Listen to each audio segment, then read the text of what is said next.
이 추워지는 날씨 속에 잘 지내고 계신가요? 네, 감사합니다.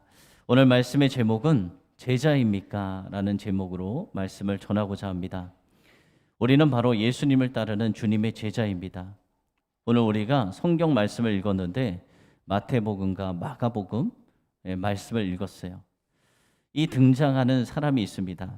그 여인은 수로보니게 여인이라는 그 여인, 그리고 그 여인의 딸입니다. 우리가 왜 마태복음, 마가복음 이 두 권의 복음서를 읽었느냐? 그 이유가 있습니다. 왜 읽었느냐? 마태복음은 유대인들, 정통 유대인들을 대상으로 쓰여졌습니다. 그리고 마가복음은 헬라인들, 로마인들을 위해서, 이방인들을 위해서 쓰여졌어요. 그래서 이 마태복음에 보면은 무엇이라고 이 여인에 대해서 말하고 있느냐? 가나안 여인이다라고 이야기를 하고 있습니다. 이 유대인과 가나안인들은 사이가 참 좋지 않아요. 어떤 일들이 있었습니까? 성경에 보면은 하나님께서 애굽을 탈출하게 하시고 어느 땅을 차지하라고 말씀하셨습니까? 가나안 땅을 차지해라. 적과 꿀이 흐르는 가나안 땅을 이 이스라엘 백성들, 유대인들이 차지해 버린 거예요. 그러니까 당연히 사이가 좋을까요? 좋지 않을까요? 당연히 좋지 않은 관계인 것입니다. 우리나라와 일본 사이도 비슷해요. 일본이 우리나라를 침략했잖아요. 우리는 침략을 당했어요. 당연히 시대가 많이 변했지만 여전히 우리 마음속에는 일본을 미워하는 그런 마음들이 아직까지 남아 있습니다. 마찬가지로 오늘 말씀의 유대인과 이 가나안 사람들의 관계가 바로 그런 감정 가운데 있었던 것입니다.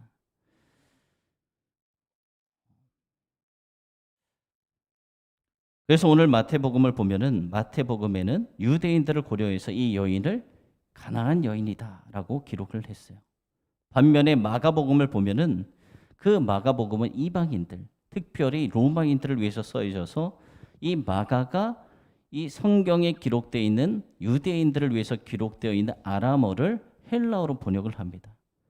또 로마인들을 배려해서 예수님 대신 십자가를 진 루포에 대해서 그 말씀 가운데 기록되어져 있어요. 루포는 어떤 사람이냐? 로마에 살고 있던 사람이에요. 그래서 이 마가복음의 저자인 마가는 마가복음을 읽는 로마인들 그리고 헬라 문화 사람들 배려해서 이 여인을 무엇이라고 이야기하느냐? 헬라인 그리고 수로보니게 족속 이렇게 마가복음에는 기록되어 있습니다. 그러니까 성경을 읽는 그 대상이 누구냐에 따라서 표현이나 용어가 다르게 기록되어 있지만 오늘 말씀에 등장하는 이 여인은 같은 여인인 것입니다. 우리도 어떤 상황을 바라볼 때 그 사람이 어떤 사람이냐에 따라서 상황을 달리 봐요. 그럴 경우가 있잖아요. 그래서 오늘 이 두 복음서 마태복음, 마가복음 속에 등장하는 이 여인의 이야기를 중심으로 우리가 말씀을 살펴보려고 합니다. 여러분들이 오늘 말씀을 읽을 때에는 이 말씀을 들을 때에는 여러분들이 오늘은 말씀 속으로 좀 들어가셔야 됩니다. 그래야 오늘 말씀의 이야기를 쉽게 이해할 수가 있어요. 오늘 말씀에 등장하는 사람이 어떤 사람이냐? 수로보니게 여인. 여러분 선택하세요. 나는 어떤 사람으로 성경 속에 들어가 볼까? 수로보니게 여인이 되어 보겠다. 아니면 나는 예수님의 제자가 되어 보겠다.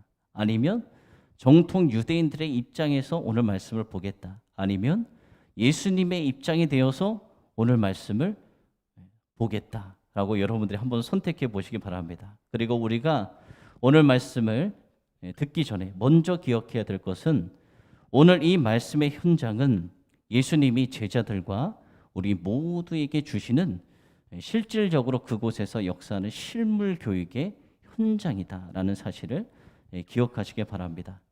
그러면 머릿속으로 한번 떠올려 보세요. 그려 보세요. 예수님께서 이제 제자들을 데리고 제자가 예수님이 누구세요? 여러분 중에 나는 예수님이 되어 보겠다. 상황극이니까 예수님이 제자들을 데리고 항구 도시로 들어가셨습니다. 우리 수빈 형제가 제자인 것 같아요. 아닌가요?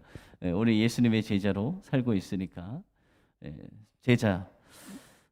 제자로 들어갔습니다. 이 도시는 이방 사람들이 사는 도시였어요. 유대인들이 사는 도시가 아니라 이방 사람들. 그래서 유대인의 제자들은 이 두로에서 활동하는 것을 싫어했어요. 꺼려했어요. 이 항구 도시였던 두로는 어떤 곳이었냐? 부유한 도시였습니다. 많은 이제 돈을 가지고 있는 이 항구가 발달하다 보니까 부유한 도시였어요. 그런데 항구에는 무엇이 발달된다고? 이방의 신들이 많아요. 바알 신, 아스타로 신, 이런 신들을 숭배하고 있는 도시가 바로 두로였습니다. 그래서 예수님은 이곳에서 남들의 눈을 피해서 조용히 한 집에 들어가십니다.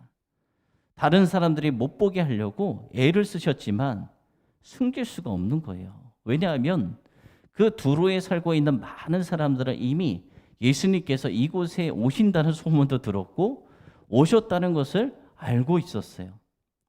이 많은 병자들 그렇잖아요. 예수님만 만나면 병을 나을 수 있는데 그렇게 들었는데 그 예수님이 오셨으니까 이 병자들과 호기심이 많은 사람들이 순식간에 예수님 앞에 몰려들었습니다. 그 가운데 오늘 말씀의 수로보니게 이 여인도 자신의 딸을 어떻게 하면 고쳐볼까 하고 예수님을 찾아오게 됩니다. 그 여인은 주님께 이렇게 외쳤어요. 주 다윗의 자손이여 나를 불쌍히 여기소서. 내 딸이 흉악하게 귀신 들렸나이다. 얼마나 고통스러웠을까요? 그 딸이 귀신 들려서 그렇게 병 가운데 누워서 살아가는 모습을 보니까 어머니가 얼마나 그 딸의 모습을 보면서 고통스러웠겠어요. 그런데 예수님은 그 말을 듣고도 아무 말씀을 하시지 않는 거예요. 침묵하셨어요. 그런데 예수님께서 침묵하신 이유가 있습니다. 그 이유를 두 가지로 우리는 생각해 볼 수 있어요. 하나는 여자가 고백했던 말, 주 다윗의 자손이여 라고 고백했는데 이 말을 예수님이 듣는 순간 신선한 충격을 받으셨어요. 아무도 그렇게 이야기하는 사람이 없었거든요. 그래서 예수님이 침묵하셨을 것이다. 또 하나, 지금까지 제자들이나 유대인들에게 한 번도 이런 고백을 들어본 적이 없었기 때문에 그 충격이 너무 커서 침묵하신 것이 아닐까라고 생각이 듭니다. 아무튼 이런 침묵하는 상황이 되자 제자들은 예수님에게 이렇게 이야기를 했어요. 제자가 누구죠?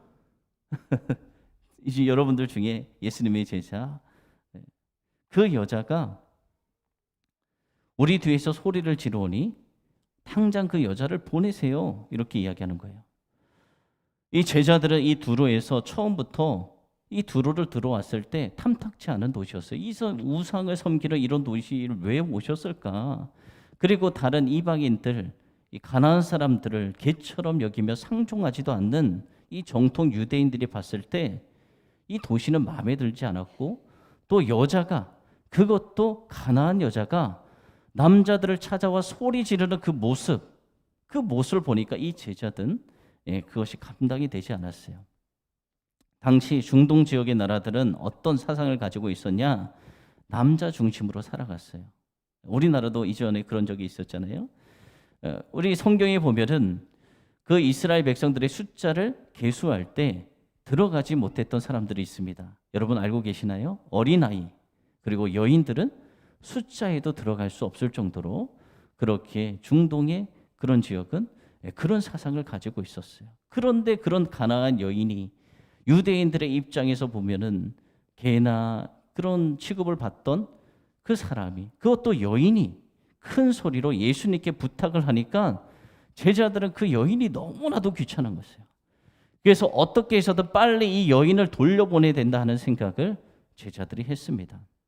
제자들은 빨리 보내드려야 되겠다라는 생각에 예수님 빨리 어떻게 이거 좀 처리해 주세요. 부탁을 들어주세요. 그리고 그런 마음을 가지고 있었지만 또 한편으로는 제자들이 자존심이 많이 상하는 거예요. 여러분 제자들의 입장 한번 생각해 볼까요? 제자들을 생각해 보면은 우리가 이런 것을 요즘에 따지면 안 되는데 많은 이들이 사람과의 관계를 이렇게 갑과 은을 이렇게 따집니다. 그래서 누가 갑질을 한다 뭐 이렇게 이야기하잖아요. 그러면은 이 제자와 이 수로보니게 여인 이 관계를 갑과 을로 따진다면 누가 갑이 되고 누가 을이 될 수 있겠습니까? 제자들이 보았을 때는 당연히 제자인 자신들이 예수님을 모시고 있는 자신들이 갑의 위치다라고 생각을 했어요. 그런데 지금 이 제자들이 느끼는 것은 우리가 당연히 예수님을 모시고 이 여인이 치료받기 위해 왔으면 자신들이 갑이 되어야 되는데 받고 있는 느낌은 왠지 자기들이 연약해지는 것 같은 을 같은 느낌을 받는 거예요. 왜냐하면 이 여인이 어떤 여인이었냐? 헬라인 사람이었고 로마 시민권을 가진 사람이었어요. 그리고 이 여인은 교육도 많이 받았어요. 상류 교육을 받았어요. 그런데 자신들의 제자들의 모습을 살펴보니까 소외된 사람들이 모여 살던 변두리촌 나사렛에 살았고 한 번도 교육을 받아본 적도 없었어요. 그리고 여자는 마가복음 7장 30절 말씀에 비춰보니까 어떤 사람이었냐? 아주 부자였어요. 부자지, 배운 것도 많지, 로마인이지, 로마 시민권을 가졌지 하니까 자신들의 모습에 비춰보니까 자신들이 너무나도 초라해 보이는 거예요. 그리고 지금 그들이 있는 곳이 어디입니까? 자기들의 고향이 아니라 이방인들이 살고 있는 두로라는 곳에 자기들은 그냥 나그네로 들린 그곳이었습니다. 이 여자와 비교해 보니까 딸이 병든 것 말고는 모든 상황이 이 갑과 을의 관계로 보면 제자들이 갑이 아니라 을이었던 거예요. 그렇지 않아도 본인들은 이 가난한 나사렛 출신이라는 사실 때문에 콤플렉스가 있었는데 이 제자들에게 묘한 이 사람들의 비교 감정이 생기는 거예요. 이때 침묵하시던 주님이 이렇게 말씀하셨어요. 예수께서 대답하여 이르시되 나는 이스라엘 집에 잃어버린 양 외에는 다른 데로 보내심을 받지 않으하였노라 하시니 예수님 말씀하시는 거예요. 나는 이스라엘 집에 잃어버린 양 외에는 다른 데로 보내심을 받지 아니하였노라. 제자들이 생각한 거예요. 그렇지, 바로 이거야. 예수님이 뭐라고 말씀하셨냐? 단번에 이 여자의 이 부탁을 거절하신 거예요. 나는 이방인을 치료할 수 없다. 왜냐하면 나는 이스라엘 집에 잃어버린 양 외에는 다른 데로 보내심을 받지 않았다라고 예수님이 확실하게 말씀하셨어요. 그런데 이 여인이 어떻게 하느냐? 자기의 딸이 귀신 들렸는데 어떻게 포기할 수 있어요? 예수님을 만나기만 하면 살 수가 있는데 그런 거절을 받았음에도 불구하고 포기하지 않고 계속 도와달라, 살려달라 부탁을 하는 거예요. 예수님께서 다시 입을 여십니다. 그리고 더 이런 말을 하세요. 예수께서 이르시되 자녀로 먼저 배불리 먹게 할지니 자녀의 떡을 취하여 개들에게 던짐이 마땅치 아니하니라. 그러니까 예수님은 이 말씀을 들으면 어떤 말씀입니까? 예수께서 이르시되 자녀로 먼저 배불리 먹게 할지니 자녀의 떡을 취하여 개들에게 던짐이 마땅치 아니하니라. 제자들은 신났어요. 그렇지, 이거야. 우리들의 부탁을 들어주신 예수님, 역시 우리 예수님이야. 참 잘하셨어. 그럼 우리 유대인들만을 위한 하나님이지. 제자들은 속이 시원했습니다. 그런데 이 수르보니게 여인은 예수님의 말씀에 대해서 이런 대답을 해요. 어떤 말씀이 있냐? 마태복음 15장 27절의 말씀입니다. 여자가 이렇게 이야기합니다. 주여, 올소이다마는 개들도 제 주인의 상에서 떨어지는 부스러기를 먹나이다. 주님께서 말씀하셨잖아요. 자녀의 떡을 취하여 개들에게 던짐이 마땅하지 않다. 그런데 이 여인은 개들도 주인의 상에서 떨어지는 부스러기를 먹나이다. 이 여인이 고백하는 거예요. 그래요. 제가 바로 개입니다.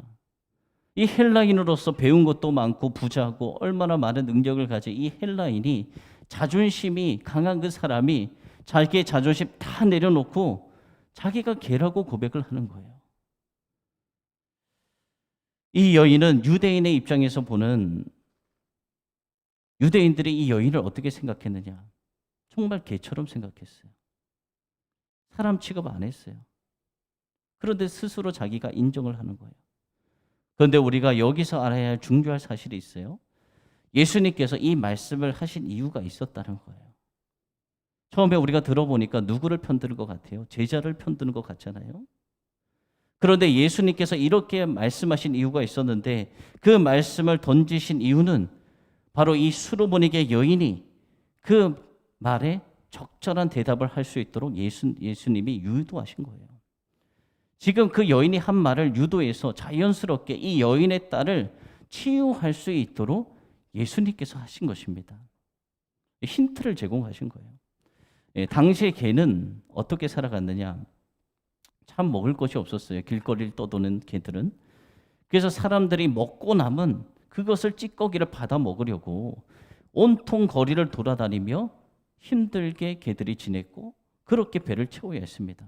생존을 위해서 어떻게 했을까요? 난폭하죠. 거칠죠. 어떻게 해서 먹고 도망치고 그렇게 살았을 거예요. 그런데 오늘 말씀 가운데 주님이 말씀하신 오늘의 개는 그런 길거리 떠돌아다니는 개가 아니라 오늘 말씀하신 개는 집에서 기르는 애완용. 여러분 집에서 강아지 기르시잖아요. 강아지 어떻게 기르세요? 요즘 애완용 개가 완전 사람보다 더 대접을 받는 것 같아요. 목욕도 시켜주지, 우리는 잘 먹지 못하는 귀한 것도 사다가 먹이지, 옷을 입히지. 그렇게 살아가더라고요. 주님께서 오늘 말씀하신 개는 길거리를 방황하는 개가 아니라 집에 기르는 사랑받는 그 개. 반려동물 얼마나 사랑받습니까? 주인의 상에서 같이 먹기도 하고 또 주인이 옆에서 같이 재우기도 하고 그런 사랑받는 개예요. 길에서 배회하는 개와 집에서 생활하는 이 반려동물의 강아지는 전혀 품격이 다른 것입니다. 주님은 오늘 말씀에 개는 길거리를 배회하는 개가 아니라 애완용 개 이야기하심으로 여자로 하여금 지혜롭게 대답할 수 있도록 주님이 힌트를 주신 거예요. 이렇게 예수님은 누구의 편에도 서지 않고 예수님의 제자들의 편도 들어주고 이 여인의 부탁도 들어주는 그런 지혜로운 선택을 하신 것이에요. 오늘 말씀을 통해서 제자들과 유대인들 그리고 모든 무리들을 예수님께서 지혜롭게 교육을 시키셨습니다. 모두에게 보여주신 정말 현장 교육과도 같은 것이었어요. 그리고 말씀으로 그 수로보니게 여인, 귀신 들린 여인의 딸도 치료해 주셨습니다. 오늘 말씀 28절의 말씀입니다. 이에 예수께서 대답하여 이르시되 여자여 내 믿음이 크도다. 내 소원대로 되리라 하시니 그때로부터 그의 딸이 나으니라. 예수님은 이 여자의 주장에 자신이 패할 수 있도록 스스로 통로를 열어 여자를 배려하신 것입니다. 그리고 그 패배를 통하여 치료의 근거를 만드신 거예요. 일부러 본인이 그렇게 말씀하시고 여자가 대답할 수 있게 하시고 치료할 수 있게 그 누구도 이 문제에 대해서 이야기하지 못하도록 주님께서 말씀하시고 오히려 이 여자의 믿음을 칭찬해 주셨습니다. 여러분 오늘 우리에게 주신 이 말씀은 주님이 우리 삶에 주시는 교훈과도 같은 그런 말씀이에요. 서로 입장이 다른 사람들이 얼마나 많습니까? 그래서 그것이 한 마음이 되기가 너무나도 어려워요. 그래서 주님께서 하신 의도는 양쪽의 손, 제자들의 손도 들어주시고 이 여인의 이방인들의 손도 들어주시고 그러면서 주님께서 말씀하시려고 하신 것은 유대인이나 이방인 모두에게 생명을 주시러 주님께서 오셨다라는 것입니다. 지금 보면 유대인들은 선민 사상이 참 강해요. 정통 유대인들은 자신들만 하나님의 백성이고 자신들만을 구원하기 위해서 오셨다고 이야기하지만 주님의 보혈의 피는 모든 인류를 구원하기 위해서 흘린 보혈의 피라는 것입니다. 우리가 주님의 자녀로서 이제 살아가고 있습니다. 우리 기독교인들만 하나님께서 구원 얻기를 원하시는 것이 아니라 모든 인류를 구원하기를 하나님은 원하세요. 그래서 오늘 여러분들이 뭐 예수님 그리고 예수님의 제자 수로보니게 여인 유대인들 뭐 이런 상황을 여러분들이 직접 한번 떠올려 보면서 주님의 뜻은 무엇에 있었을까? 사람들은 생각하는 게 다 다르잖아요. 자기의 생각, 관점을 가지고 살아가지만 중요한 것은 주님은 무엇을 원하시느냐라는 것입니다. 그래서 우리가 살아가는 날 동안 주님의 제자로서 내가 원하는 것이 아니라 내가 바라는 것이 아니라 주님께서 우리에게 원하시는 것은 무엇일까? 그것을 기억하며 또 선을 행하며 많은 영혼을 구원하는 데 덕을 세우며 나아가는 저와 여러분 모두가 되어지길 소망합니다. 정말 이 시대는 마지막 때이고 많은 것이 흘러가는 그런 모습을 보면 여러분들이 느낄 수 있어요. 느끼실 수 있어요. 예, 동성애가 점점 조여오고 있잖아요. 합법화 가려고 하고 그리고 이 모든 것들이 참 어려운 시대인데 우리가 깨어서 기도해야 될 때입니다.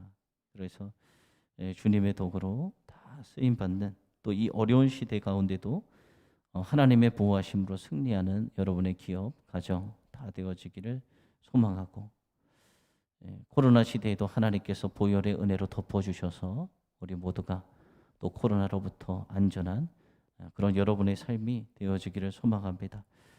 이 시간